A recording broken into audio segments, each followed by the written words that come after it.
land is estimated to be heirs property, and the USDA has considered it the leading cause of black land loss.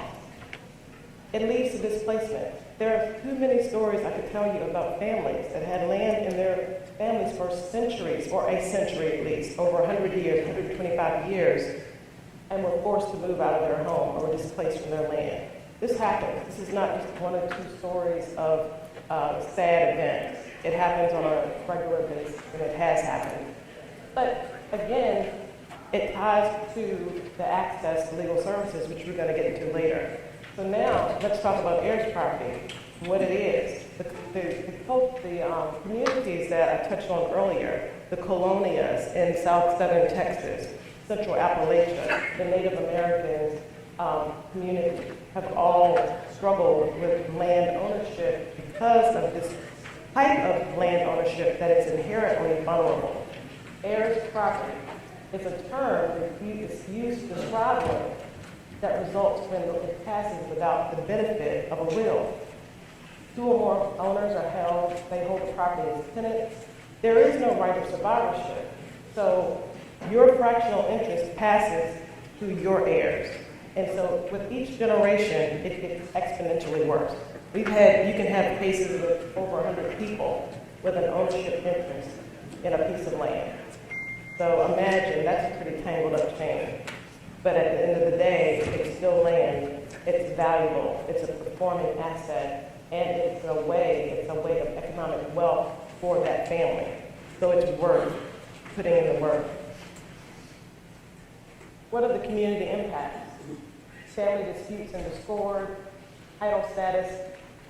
So if you're doing code enforcement, when I was working for the city, we had heirs property issues all the time, and writing a check for this person's 1/16th interest was like, it blew my mind, but it really highlighted the problems that this type of ownership poses.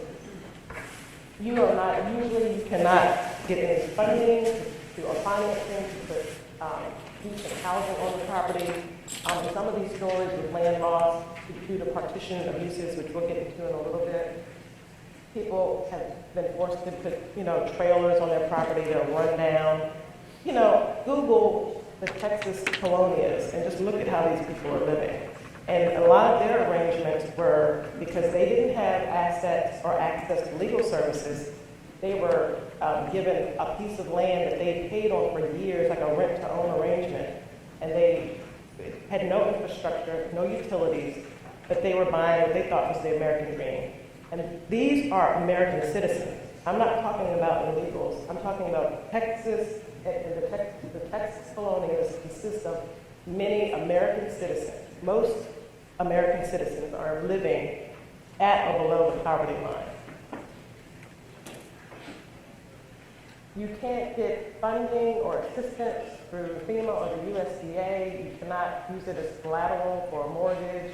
I mentioned unsafe housing, higher probability for unsafe housing because you cannot, if the property doesn't have infrastructure, doesn't have roads, you're not going to get utilities run to it, you're not going to have what you need. You'll put something out there that you can live on, and it is substandard. More susceptible to loss due to tax sales, and one of the biggest components of land loss are partition sales, forced partition sales. Partition abuses have been rampant in our history. And this is where I have to tell you that we as attorneys, well, not us personally, I hope. I don't think anyone's old enough, or I hope not, but anyway, we as a profession have helped create this problem in low-wealth communities. It is a vehicle for abuse in that a single co-tenant, the partition suits, can force the sale of the land. They can sell their land interest to a third party. So you could sell your 14th interest to the developer, and that developer could then sue for the land to be sold at way below market value.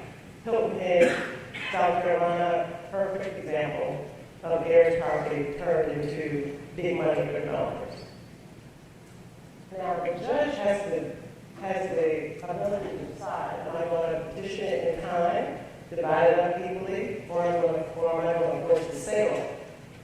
And a lot of times, it ended in forced sales. It was easier, and because of the scrupulous practices amongst landowners, developers, and the courts, this happened on a regular basis. There are examples of white landowners who filed boundary adjustment suits alleging that the land next door was actually theirs, and the judge ruled in their favor. The black landowner doesn't have the resources to defend it, and it's gone. This is just going to happen. I'm not going to keep going. You can Google this. You can find it out yourself. There are plenty of receipts out there in the internet. So look it up. But trust me, this is real.